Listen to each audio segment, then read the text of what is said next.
नमस्कार विद्यार्थी मित्रों, गुड मॉर्निंग। ऐसे जीव जो हमारी खुली आँखों से नहीं दिखाई पड़ते हैं, ऐसे जीवों को सूक्ष्म जीव कहा जाता है। उनको देखने के लिए हमें किसकी आवश्यकता पड़ती है? सूक्ष्मदर्शी की आवश्यकता पड़ती है। हमारे आँखों की क्षमता 10,000 नैनोमीटर है और हम वही चीज़ देख सकते हैं जो उसके अंदर तक आती है। उससे 10,000 नैनोमीटर के नीचे या 10,000 नैनोमीटर के ऊपर की क्षमता जो है वो हमारे आँखों से बाहर की होती है। और तो बहुत सारे ऐसे जो जीव होते हैं, सूक्ष्म जीव, उनमें से कुछ जीव ऐसे हैं जो हमारे लिए लाभकारी हैं और बहुत सारे जीव ऐसे हैं जो हम में रोग पैदा करते हैं। यानी सूक्ष्म जीव हमारे शत्रु भी हैं और हमारे मित्र भी। तो अगर हम देखें तो अपने आसपास पौधों, जंतुओं, ऐसे बहुत सारे हमने जीव देखे हैं, पर जिन्हें हम बिना यंत्र की सहायता से केवल खुली आंखों से नहीं देख सकते हैं, ऐसे जीवों को हम क्या कहते हैं? सूक्ष्म जीव कहते हैं। उदाहरण के लिए अगर आप देखें तो वर्षा ऋतु में रोटी और ब्रेड क्या होती है, उस पर फफूंद लग जाती है और काले सफ़ेद धब्बे से ढक जाती है। अगर इन धब्बों को आप आवर्धक लेंस की सहायता से देखें तो आपको उसमें काले रंग की सूक्ष्म गोल रचनाएं दिखाई देती हैं जो सूक्ष्म जीव होते हैं। और साथ साथ अगर आप क्रियाकलाप भी कर सकते हैं, बगीचे अथवा मैदान के बीकर में थोड़ी सी गीली मिट्टी लीजिए, उसमें पानी डालिए और मिट्टी के कण जो होते हैं वो नीचे बैठ जाने के बाद जल की एक बूंद को स्लाइड पर रखिए और सूक्ष्मदर्शी से देखिए, आपको बहुत सारे जीव उसमें दिखाई पड़ेंगे। ठीक इसी तरह से आप तालाब की या पोखर से पानी की कुछ बूंदें लीजिए और कांच के स्लाइड पर फैलाकर सूक्ष्मदर्शी की सहायता से इनका परीक्षण करिए। वहाँ भी आपको छोटे सूक्ष्म जीव आसानी से दिख जाएंगे। क्या आपको सूक्ष्म जीव गति करते हुए दिखाई दे रहे हैं? बिल्कुल आपको दिखाई देंगे। पानी के अंदर जब आप स्लाइड पे रखेंगे तो सूक्ष्म जीव हमें दिखाई देते हैं गति करते हुए। ये जो प्रेक्षण हमने किए बगीचे की मिट्टी का और तालाब के पानी का, उनसे हमें ये पता चलता है कितने सूक्ष्म जीव उपस्थित होते हैं। और सूक्ष्म जीव इतने छोटे होते हैं कि आप उन्हें बिना यंत्र की सहायता से नहीं देख सकते, यानी सूक्ष्मदर्शी से ही आपको देखना पड़ता है। और सूक्ष्म जीवों को मुख्यतः 4 भागों में बांटा गया है। ये नाम आपको याद कर लेने हैं: जीवाणु, कवक, प्रोटोजोआ एवं कुछ शैवाल। कितने भागों में बांटा गया है? 4 भागों में। जीवाणु, कवक, प्रोटोजोआ एवं कुछ शैवाल। इस तरह से सूक्ष्म जीवों को मुख्य 4 भागों में बांटा गया है।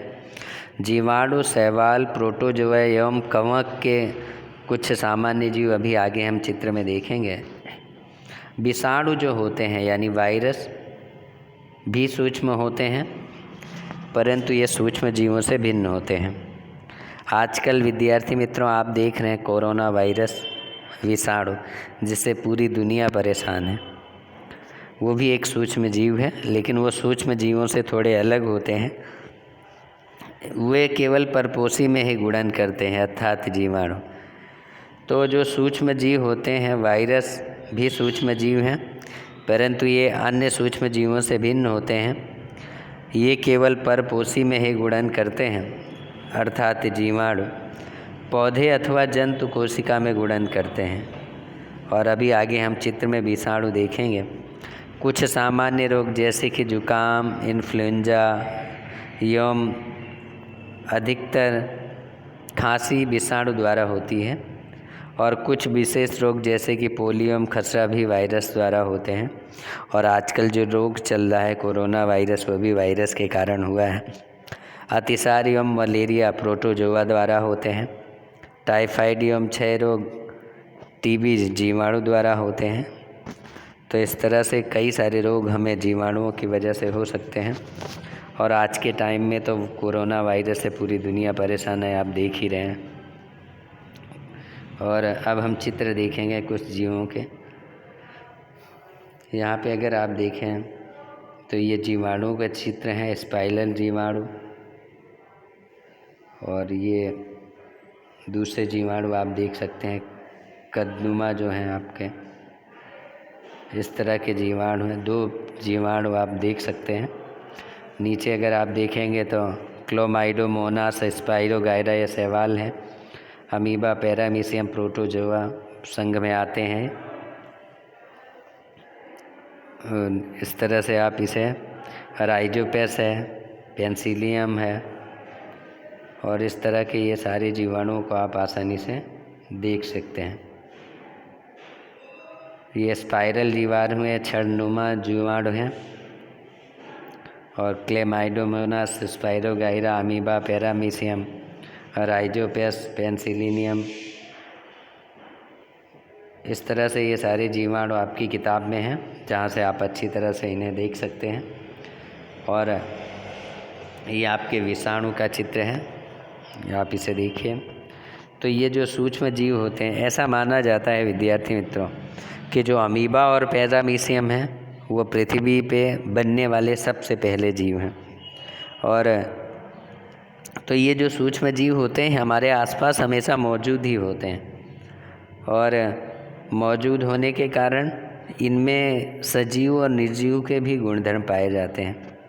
कई विषाणु तो ऐसे हैं जिनमें सजीवों निर्जीवों के गुणधर्म होते हैं। अगर वो ज़मीन पर पड़े हैं तो निर्जीव होते हैं, और जैसे ही मानव कोशिकाओं के अंदर आते हैं वैसे ये वापस पुनः सजीव वाली हरकतें करने लगते हैं और हमें बीमार कर देते हैं। आगे के लेसन में हम और डिटेल इन सब के बारे में पढ़ेंगे। आज सिर्फ आप इतना ही समझिए कि सूक्ष्म जीव क्या हैं, वो उनसे हमें कौन से रोग होते हैं, और सूक्ष्म जीवों के बारे में आप जानकारी प्राप्त करिए। विद्यार्थी मित्रों, कक्षा 8 के बहुत सारे वीडियोज़ हमारे यूट्यूब चैनल पर हैं, आप खुद भी उन्हें देखें, अध्ययन करें, और अपने दोस्तों को भी देखने के लिए कहें, और चैनल को सब्सक्राइब करना न भूलें। तो आज के लेसन में इतना ही, आगे फिर मिलेंगे, तब तक के लिए धन्यवाद।